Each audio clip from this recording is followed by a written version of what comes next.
Hi, welcome to Market in a Minute. This is where we analyze the markets looking for opportunities, and we have some really compelling things we want to talk about this week.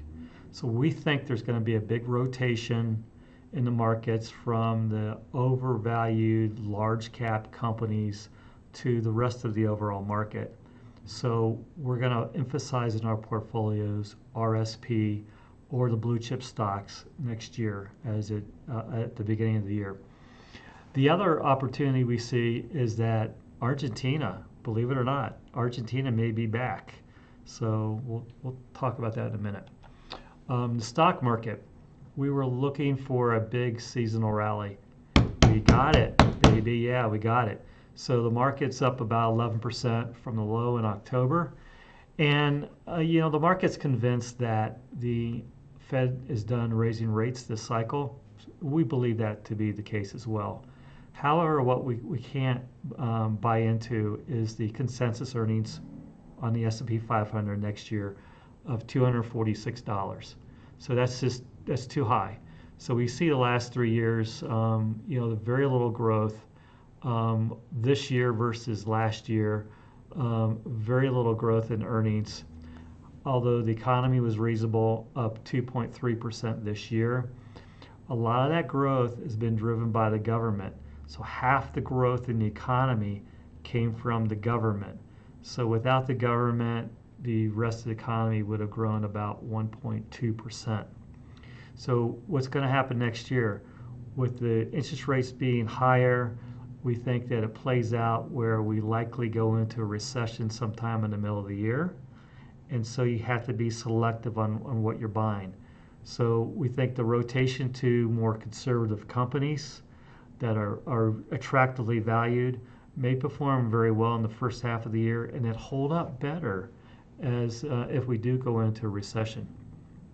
So the bull case, remember, the bull case is 4,600 on the S&P 500 this year. We're about there.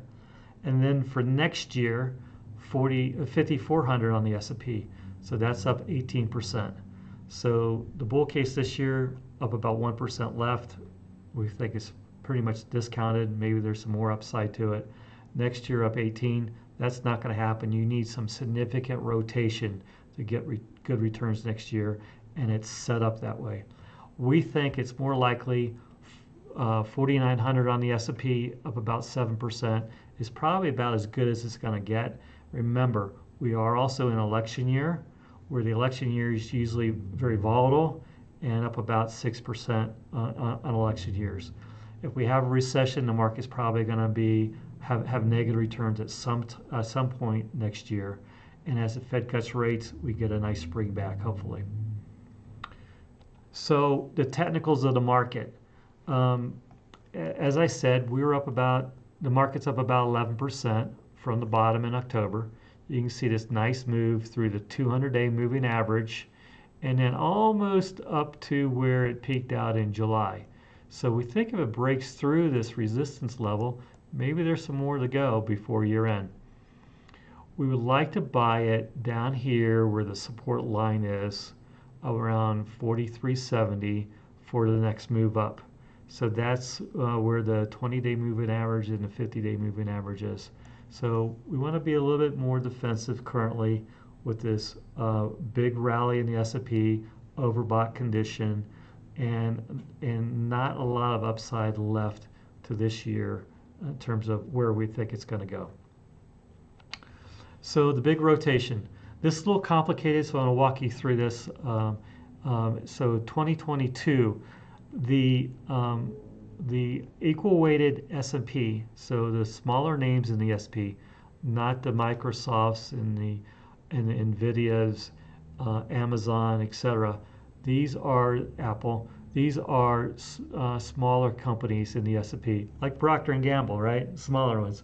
But the smaller companies in the S&P outperformed in a big way versus the larger companies that in the S&P 500. So the smaller companies, we think there's an opportunity there for them to perform fairly well. Last year, the S&P was down about equal weight, down about 13, the market weight down about 20. So it's kind of set up well. it missed this year. So the S&P equal weights didn't perform well, up only 4%. The market weight's up almost 20.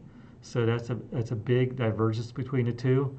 The market weighted S&P caught up and surpassed the performance of the equal weights.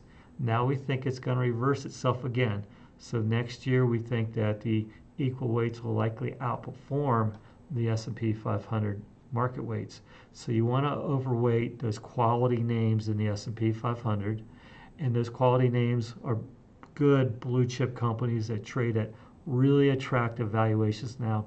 We've got a big list of those companies that we've put into our portfolios and we'll be adding before the end of this calendar year.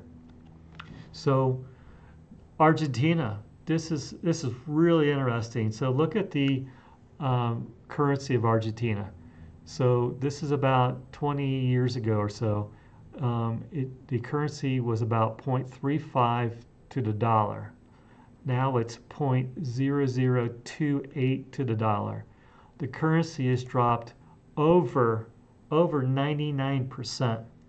So these socialist policies are going away. The inflation will go away. So with the election, a economically conservative president's coming in. He'll implement their policies. Inflation will come down in a big way.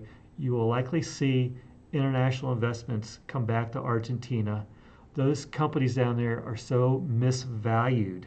They're very compelling in terms of all the international stocks out there. So this is an example. YPF, a large energy company, trades at 4 times earnings. So that stock, if it was in the U.S. currently, it'd probably trade at 12 times or maybe even higher.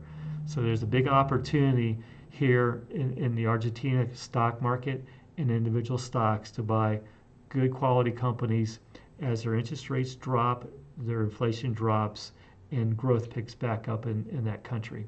So we bought a few of those companies in our tactical strategies recently. So thank you very much. Please hit like, subscribe, come to my website, Patrick Adams CFA, sign up for a hard copy of Market in a Minute. And if you have any questions about investing, please send me an email or give me a call. Thank you very much.